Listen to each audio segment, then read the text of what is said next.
you need to see the boy? Check lang po namin yung kalagayan ng bata. May impormasyon po kami na kidnap daw yung bata. Kidnap?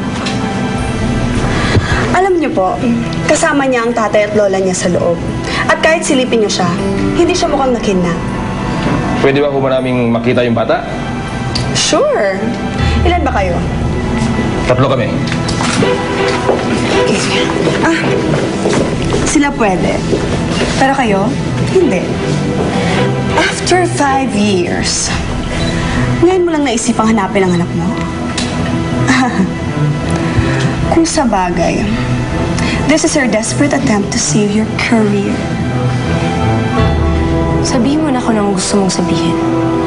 Pero hindi mo alam kung ano ang nararamdaman ko kasi hindi ka pa nagkakaroon ng anak. Alam mo, hindi naman lahat ng may anak nagpapakaina eh. And I know you, Guna. You don't deserve to be a mother. Ay, cut nga yan. Ikaw nang aasar ka pa eh. Ano? Papapasukin mo ba kami o hindi? Hindi. That's more like it. Yan ang Gwyneth na kilala ko. At yan ang dapat nakikita ng lahat ng tao. Dahil yan ang totoo mo ugali. Gwyneth. Huwag mo yung aksayahan ng oras, ha? Marami tao dito. Tell that woman, I'm sorry. Kung hindi man sila nakikita ng kanyang anak na matagal na. Habang nasa poder ko ang aking apo, hindi ko hahayaan na siya ay mapasama sa kasong ito. Napakabata pa niya para masali sa ganitong gulo. Ngayon, kung ako'y mali, I'm taking full responsibility. Mamita, bakit po may mga pulis? Nothing to concern you, Apo. Right, gentlemen?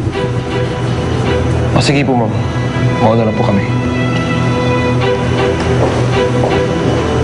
Mamita, baka pwede na po ako umuwi. Bakit? Ayaw mo ba dito?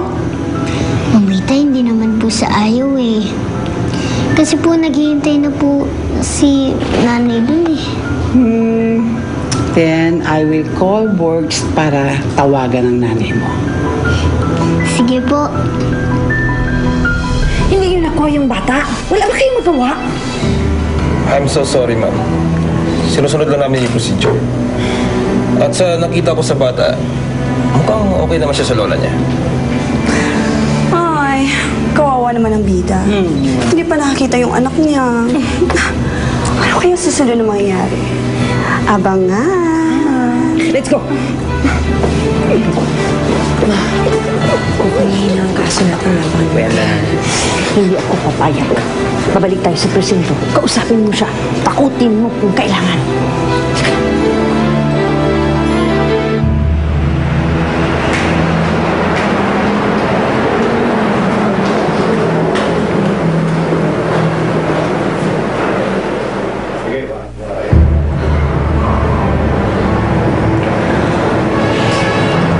Ngayon wala ng camera.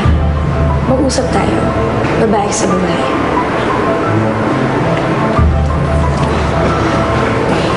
Kasi dito kami na ituloy ang kaso laban sa'yo. Pero sabi ko sa kanila na kakausapin mo na kita. Bakit pa? Eh gusto niya na naman pala ituloy eh. Kami rin. Lalaban kami sa korte. Kung gusto mo pang matuloy sa korte. Pero sisiguraduhin ko na makukulong ka. Gusto mo ba yun? I mean, hindi mo makikita yung anak-anakan mo. But I'm willing to give you another option. If you give my son back, I will set you free.